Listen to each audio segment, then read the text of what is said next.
জনবহুল অঞ্চলের দিকে ধেয়ে আসছে শক্তিশালী ঘূর্ণিঝড়। সামুদ্রিক এই ঝড়টিকে বিরল বলে আখ্যায়িত করেছেন আবহাওয়াবিদরা, কারণ গত 50 বছরে সেখানে এমন কোনো সাইক্লোনের দেখা মেলেনি।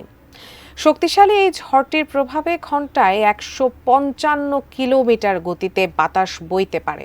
বিরল এই সাইক্লোন নিয়ে আরও জানাচ্ছেন শেখ ফরিদ।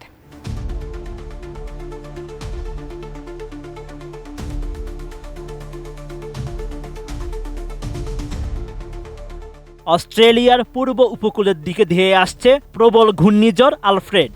দেশটির কুইন্সল্যান্ড এবং নিউ সাউথ ওয়েলসের 500 কিলোমিটার উপকূলীয় এলাকা জুড়ে এটির প্রভাব পড়বে। 6 মার্চ আল জাজিরার এক প্রতিবেদনে এমন তথ্য জানানো হয়।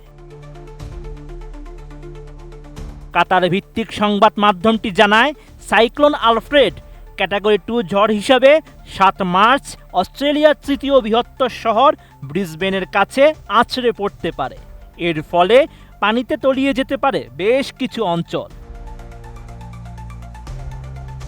সতর্কবার্তায় স্থানীয় কর্তৃপক্ষ জানায়, সাইক্লোনের প্রভাবে ব্যাপক বৃষ্টি হতে পারে, যা জীবনহানিকর পরিস্থিতির সৃষ্টি করতে পারে।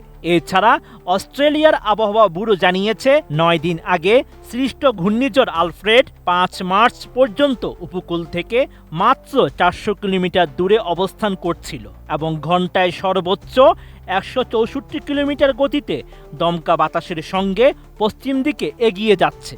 আক্রান্ত অঞ্চলের কিছু জায়গায় 800 মিলিমিটার পর্যন্ত বৃষ্টিপাত হওয়ার সম্ভাবনা রয়েছে, যা মার্চের গড় বৃষ্টিপাতের চেয়ে অনেক বেশি।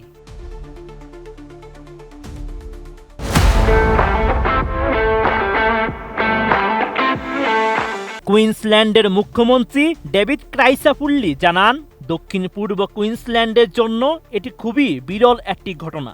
গত কয়েক দশকে রাজ্যের এই অঞ্চল কোনো সাইক্লোনের মুখোমুখি হয়নি।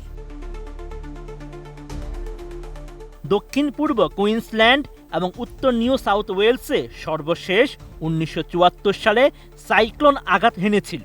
অপরদিকে কুইন্সল্যান্ডের রাজধানী ব্রিসবেন সর্বশেষ সাইক্লোনে হুমকিতে পড়েছিল 1990 সালে, কিন্তু অল্পের জন্য সাইক্লোনটি ব্রিসবেনে আঘাত আনেনি। ব্রিসবেন সিটি কাউন্সিল জানায়, এই ঘূর্ণিঝড়ের প্রভাবে ব্রিসল্যান্ডের প্রায় 20,000 বাড়ি বন্যায় ক্ষতিগ্রস্ত হতে পারে। সাইক্লোন আসার খবরে হাজার হাজার মানুষ উপকূলীয় অঞ্চলের বাড়ি থেকে সরে গেছেন। তাদের জায়গা করে দিতে বিভিন্ন আশ্রয়কেন্দ্র খুলছে স্থানীয় সরকার।